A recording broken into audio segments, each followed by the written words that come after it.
Way before the first selfie, the ancient Greeks and Romans had a myth about someone a little too upset with his own image. In one telling, Narcissus was a handsome guy wandering the world in search of someone to love.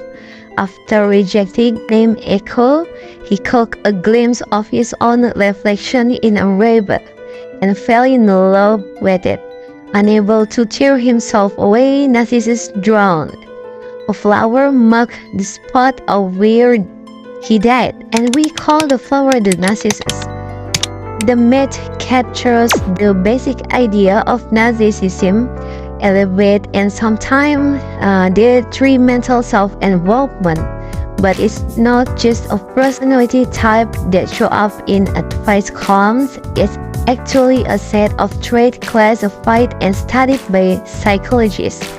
The psychological definition of narcissism is an inflated, grandiose self-image. To varying degrees, narcissists think they're better looking, smarter, and more important than other people, and that they deserve special treatment. Psychologists recognize two forms of narcissism as a personality trait: grandiose and vulnerable narcissism. There's also a narcissistic personality disorder, a more extreme form, which we'll return to shortly. Grandiose narcissism is the most familiar kind, characterized by extroversion, dominance, and attention-seeking. Grandiose narcissists pursue attention and power, sometimes as politicians, celebrities, or cultural leaders. Of course, not everyone who pursues this position of power is narcissistic. Many do it for very positive reasons, like reaching their full potential or helping make people's life better. But narcissistic individuals seek power for the status and attention that goes with it. Meanwhile, vulnerable narcissists can be quiet and reserved. They have a strong sense of endowment but are easily threatened or slighted. In either case, the dark side of narcissism shows off over the long term.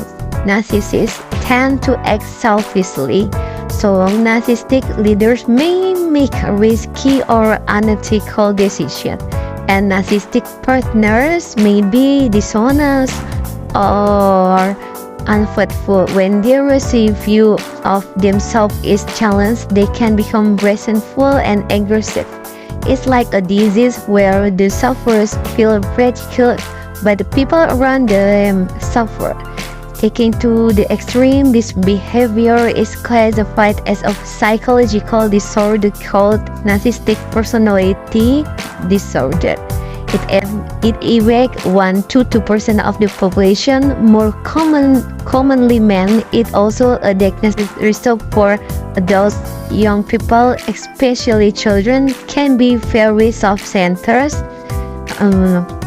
but this may just be a normal part of development.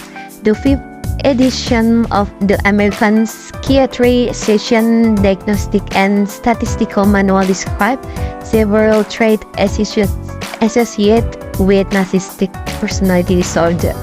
They include a grandiose view of oneself, problems with empathy, a sense of entitlement, and a need for admiration or attention.